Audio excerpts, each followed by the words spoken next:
ఎన్నికలకు కేసీఆర్కి సంబంధం లేదు. కేసీఆర్ ఎక్కడ పోయి ప్రచారం చేయడు.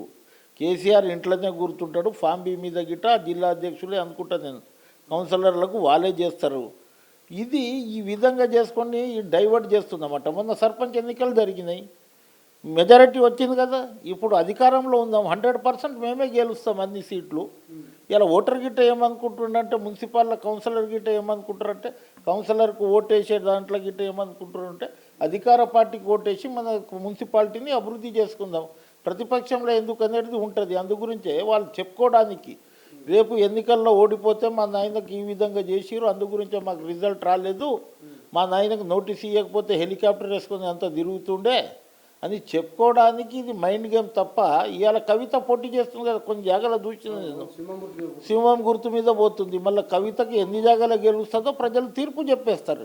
ఇలా కాంగ్రెస్ పార్టీ ఓడిపోవడానికి కాదు, ఈ కుటుంబానికి డైవర్ట్ చేసి మేము గెలవడం కాదు. మా కార్యకర్తలు ఉన్నారు, మాకు ఎన్ఎస్సి ఉంది, యూత్ కాంగ్రెస్ ఉంది, సాధారణ కార్యకర్తలు ఉన్నారు, గెలిచిన సర్పంచులు ఉన్నారు, ఓడిపోయిన సర్పంచులు ఉన్నారు. కలిసి కట్టుగా మేము గెలుస్తామనేది మేము ఆదేశాలు ఇచ్చినాం. ఇవాళ ఏ విధంగా పనిచేయాలని ఇది చేసుకున్నాం, ఒక కమిటీ వేసుకున్నాం. అందులో మంత్రులు ఉన్నారు, తర్వాత హనుమంతరావు అటువంటి ఒక్కలే ఒక సీనియర్ ఉన్నారు. ఈ విధంగా మా ప్రణాళిక మాకుంటుంది, మా ఇది మాకుంటుంది. తప్పకుండా రేపు కౌన్సిలర్ ఇది చేస్తాం, తర్వాత హైదరాబాద్ గ్రేటర్ హైదరాబాద్ ఇది చేస్తాం, ఎంపీటీసీ జడ్పీటీసీ గిట్ల కాంగ్రెస్ పార్టీ గెలుస్తుంది. ఎక్కడ అగ్నిగుండం కాదు, ఎక్కడ ఇది కాదు. తప్పు చేస్తే 100% అరెస్ట్ అవుతారు. పాడి కౌశిక్ గురించి కామెంట్ చేస్తారా? నిన్న మొన్న టీవీలో చూస్తుండొచ్చు, పోలీసు వాళ్ళ మీద దురుసుగా ప్రవర్తన చేస్తున్నాడు, క్షమాపణలు చెప్తున్నాడు, వదిలిపెట్ట అంటున్నాడు. పాడి కౌశిక్ గురించి అని చెప్తారా? పాడి కౌశిక్ ఒక ఎమ్మెల్యేనా? పాడి కౌశిక్ ఒక రౌడీ షీటర్గా మాట్లాడతాడు. ఏం చేస్తాడంటే, ఆయనకు నోటికి వచ్చింది, నేను కేసీఆర్ దగ్గర మార్కులు పడడానికి నేను దురుసుగా ప్రవర్తిస్తే పోలీసు వాళ్ళ మీద మీ సంగతి చూస్తా. ఏం సంగతి చూస్తాడు? పోలీసు వాళ్ళకు ఏం సంగతి చూస్తాడు? అధికారుల మీద సంగతి చూస్తాడా?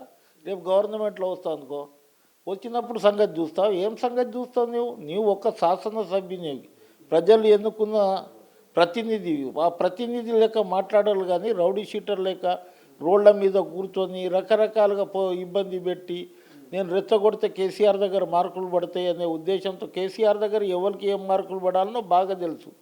ఈసారి కౌశిక్ రెడ్డి అసెంబ్లీ ఎన్నికలు గిట్ట గెలిచే పరిస్థితిలో లేడు. అందు గురించి ఏదో ఒకటి చేయాలి అనే పద్ధతిలో ఆయన ఇది చేస్తుంది. కానీ మొన్న ఏది సమ్మక్క సారక్కల జాతర దగ్గర కానివ్వండి, వాళ్ళ కాన్స్టిట్యున్సీలో కానివ్వండి, ఒక ఎమ్మెల్యే లేక లేడు. ఆయన భాష, ఆయన రకరకాలుగా మాట్లాడేది ప్రజలు సహిస్తారు ఆయనకు. ఎట్లా అంటే, అరే ఈయన ఎక్కడ ఎమ్మెల్యేవా, ఈ రౌడీ షీటర్ లేక మాట్లాడతాడు, వీడు రౌడీ మాట్లాడినట్లు మాట్లాడతారు. కౌశిక్ రెడ్డి తోటి ఏమీ కాదు, ఖాళీ రెచ్చగొట్టి ఆ ఫోటోలలో కెమెరాలలో ఉండడానికే ప్రయత్నం తప్ప ఆయనతోటి ఏం కాదు. అది 100% నేను చెప్తాను. ఫైనల్గా అయితే కేసీఆర్ విచారణ కొంత ఆయన సిద్ధంగా ఉన్నట్టుగా అయితే కనిపించట్లేదు. ఎందుకంటే మీరు తెలుసు, ఫస్ట్ నోటీస్ ఇచ్చినప్పుడేమో తర్వాత డేట్ అన్నారు, ఇప్పుడేమో ఫామ్ హౌస్ అయితే బాగుండు అనేటువంటి అంశము, లేదంటే లీగల్గా ఫైట్ చేసే ఆలోచన ఉన్నట్టుగా జరుగుతుంది చర్చ. సో ఏం చెప్తారు కేసీఆర్ ఈ నోటీసుల మీద? అంటే ఫైనల్ ఒక మాటలో చెప్పాలంటే కేసీఆర్ వ్యవహార శైలి చూస్తుంటే ఏమనిపిస్తున్నది? కేసీఆర్కి భయం ఉంది. ఫోన్ ట్యాపింగ్ కేసులో నాకు ఏదో ఇదవుతుంది అనే ఉద్దేశంతో ఆయన ఫామ్ హౌస్లో పెడితే బాగుంటుంది, రోడ్ నెంబర్ 14లో పెడితే బాగుండదు, నాకు ఏమో రేపు కోర్టుకు పోయి ఇష్టే తీసుకువద్దాము. నేను తప్పే చేయలేదు. నేను మట్టిలో కడిగిన ఒక ఇది మాణిక్యం అట్ట ఉంటుంది, పాలల్లో కడిగి బయటికి వచ్చేస్తారు చూడు, అటువంటి మాణిక్యం నీకెందుకు భయం? ఏడ చేసినా నువ్వు పోవాలి. ఒక ముఖ్యమంత్రి హోదా చేసినావు, రాజ్యాంగం మీద ప్రమాణ స్వీకారం చేసినావు. కానీ ఇవాళ రాజ్యాంగమే నీకు పిలుస్తుంది, చట్టమే నీకు చెప్తుంది. ఏడ పిలుస్తే ఏముంది? ఫామ్ హౌస్లో వస్తే నాకు మంచి వాతావరణం ఉంటుంది, ఆడ నేను ఉండలేను. నీవు ముఖ్యమంత్రి కానప్పుడు రోడ్ నెంబర్ 14 కదా మనము, అక్కడికంటే కదా మూమెంట్ నడిపించింది. 2 గదులు, 2 సెల్లార్లు, 2 ఫ్లోర్లకెంచే కదా. ఎలా ఆడ ఉందని నీ ఇల్లుకు అక్కడికంటే నీవు పోవాలి. నీ ఓటు అక్కడనే ఉంది, నీ అడ్రస్ అక్కడనే ఉంది, నీ పేరు మీద ఆ ఇల్లు ఉంది.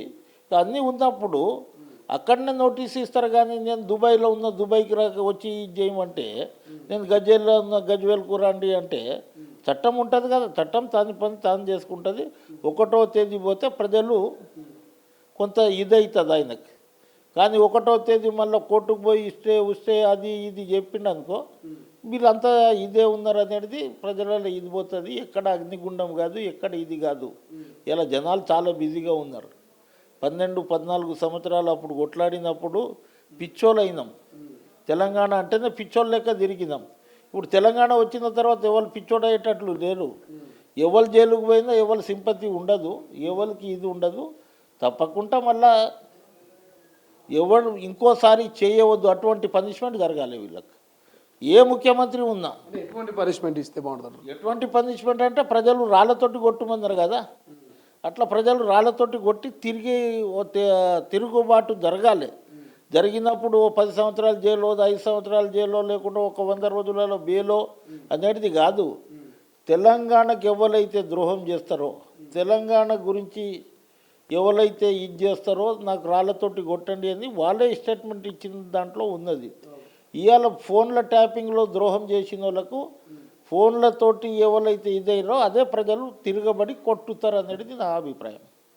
Thank you so much. ఇది మొత్తం మీద తప్పు చేస్తే ఖచ్చితంగా అరెస్ట్ చేస్తాం, చట్టం తన పని తాను చేసుకుపోతాం అంటూ రాములు నాయక్ చెప్తున్నటువంటి పరిస్థితి. చూద్దాం ఏం జరుగుతుంది. కేసీఆర్ నిజంగా విచారణకు హాజరవుతారా, హాజరైతే సెట్టుకు సహకరించి అడిగిన ప్రశ్నలకు సమాధానాలు చెప్తారా, మరి సమాధానాలతో నెక్స్ట్ ఫోన్ ట్యాపింగ్ కేసు ఏ మలుపు తిరగబోతున్నది, రాష్ట్ర రాజకీయాలు ఎటువంటి పెను మార్పులు జరగబోతుంది అనేది.